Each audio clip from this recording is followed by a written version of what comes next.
Сайн байцгаана уу итгэл ахын дүүсээ. Тэгээд 5 дахь өдрийн энэ гайхалтай өглөөний мэндийг та бүхэндээ хүргэе. Тэгээд бүгдээрээ эзнэрийнхээ өгрөө орохоос өмнө Бурхан эзэн рүүгээ хандан залбирцгаая. Бидний хайртай их эзэн минь таньда баярлалаа. Энэ гайхалтай өглөөний төлөө тань талархаж байна. Тэгээд өнөөдрийнхөө үгийн цагийг таны өмнө даатгаж байна. Есүсийн нэрээр талархан залбирлаа. Амен. За өнөөдөр бүгдээрээ Амос номын 9-р бүлгийн 11-ээс 15 дугаар ишлэгийг үзэх болно. Тэгээд эндээс уншъя. Тэр өдөр би Давидын урсан урцыг босгоно. Эвдэрсэн цөмөрхийг би битүүлнэ. Эвдэрч зүрснийг нь би бэхлэн, эрт үеийнх шиг нь эргүүлэн барина. Ийхүү тэд Эдомын үлдгэсдийг энэ нэрээр минь дуудагдах бүх үндэстнийг эзэгнэ. Үүнийг үлдгч Явэ тунхаглаж байна. Тэрхүү цаг айсвэ. Явэ би тунхаглая. Ургацаа ураасаар байцар газар хаглах цаг ирнэ. Үзмээ шахсаар байтал үр цацах цаг болно. Уулсаас туслах амтд дарс уул толгодоор дамжин урсна. Израиль түмнийхээ сайн сайхныг би сэргээн, эзгүүрсэн хотуудыг тэд сэргээж тэндээ амьдрнаа. Усан үзэм тариалж, үзмийн дарсаа он ургамал ногоон цэцэрлэг байгуулж үр жимсийг нь тэд идэх болно. Тэднийг газар нутагт нь би дахин суулгана. Тийхүү миний өгсөн газар нутгаас хинч тэднийг дахин суулгахгүй. Бурхан Явэ чинь ингэж айлдаж байна гэсэн. Амен. За Амос номын 9-р бүлгийн энэ хэсэгт бол номын төгсгөл хэсэг байгаа. Тэгээд энэ хэсэгт Бурхан аврал нэгүслээрээ бэлхэм гэрэлт ирээдүг тунхсан байгаа Израилийн ард түмэнд. Бурханы шүүлт шийтгэлийн үгийг Амос ямар ч ухралт нислэлтгүйгээр тунхагсан яг тухайн үед. Амос номонд Бурханы шударга ёс болон нийгмийн тэгш ус байдлын талаар хамгийн хүчрхэг дуу хоолой болсон энэ иш үзүүлгийн ном байгаа. Тэгээ Амос ном ерөнхийдөө 4 энэ гол санааг илэрхийлдэг. 1-9-р бүлгийн хооронд. Эхэнд нэгдүгээр юу вэ гэхээр шударга бус байдлыг шүүмжилсэн. Хоёрт Бурханы бүх нийтийн шүүлтийн талаар тунхсан. Шийтгэл болох нь гарцаагүй гэдэг 3 дугаар тунхсан байгаа. Хамгийн эцэст болохоор 7-9-р бүлэг дээр ирээдүйн итгэл найдвар сэргэлтийн талаар тунхсан байдаг. Эхэндээ Амос зуушин залбирч шийтгэлийг хойшлуулж чадсан ч ард түмэн гимшихгүй байсаар эцэстээ сүрэл гарцаагүй болох долоор 7-9-р бүлэг өгүүлдэг. Хүн бүрийн амьдралд нурсан үе байдаг. Итгэл нь гахад залбирал нь хариугүй мэт санагдаж ирээдүй бүдэг мэт ийм сэтгэл санаа ийм байх тохиолдод байдаг. Ийм үед үнэхээр өөрчлөгдөх болов гэсэн асуулт өөрийн ирэхгүй бидний зүрх сэтгэлд ирдэг байгаа. Амос номын энэ бүлэг дээр энэ хэсэгтэр Бурхан энэ асуултанд хариулт шууд өгдөг байгаа. Түүний хариулт бол нэг өгүүлбэрээр бол сайнаар бүх зүйл өөрчлөгдөх талаар юм аа. Бурхан бидэнд ингэж айлцсан. Тэр өдөр Давидын нурсан урцыг би босгоно гэсэн. Энэ дээр нэг зүйлийг анзаарах хэрэгтэй. Бурхан төгс мөн эвдрээгүй ард ташиг бус харин нурсан урцыг босгоно гэсэн. Энэ бидэнд гүн урам өгж байгаа.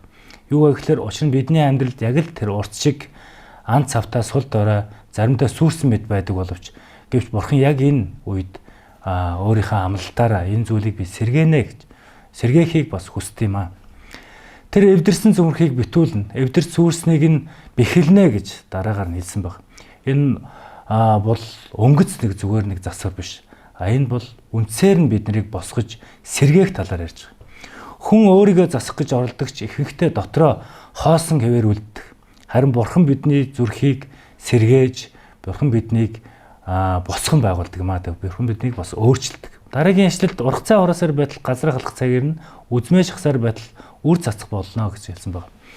Энэ нь болохоор альва зүуд дутагдлын бус харин элбэгт хангалуун байхын өгүүлж байгаа. За энэ бидэнд илүү их үр жимстэй амлалтыг Бурхан амлаж байгаа юм.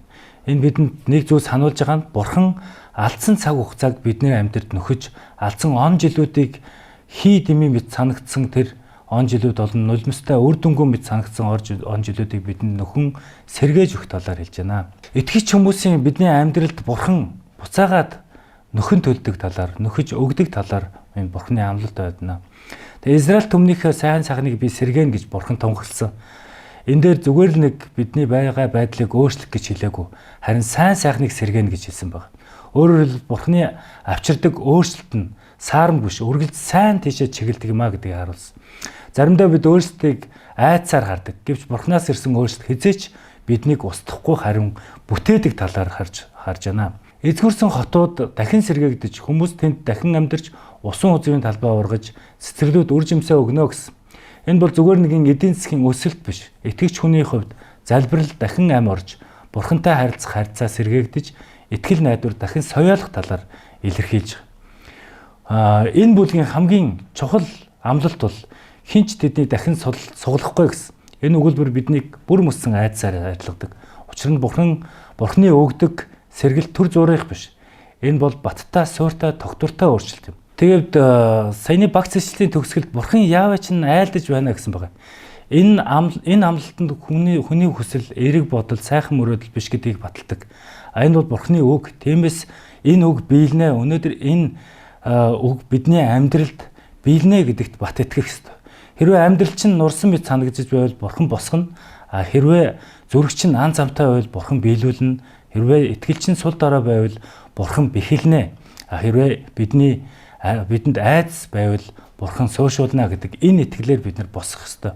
Энэ итгэл биднийг амьдралыг, бидний ирээдүйг сайнаар өөрчилдөг юм аа.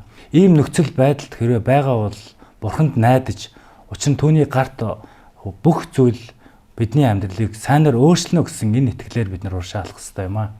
Тэгээ өнөөдрийнхээ цагийг дуусгаад эзэн Бурхан руу хандан залбирцгаая. Бидний хайртай их эзэн минь таньда баярлалаа. Өнөөдрийн үгийн төлөө танд талархаж байна. Их эзэн минь ээ, тэгээд биднийг хэрвээ итгэл найдвараар унтарсан зүрх байвал дахин асааж өгөөрэй.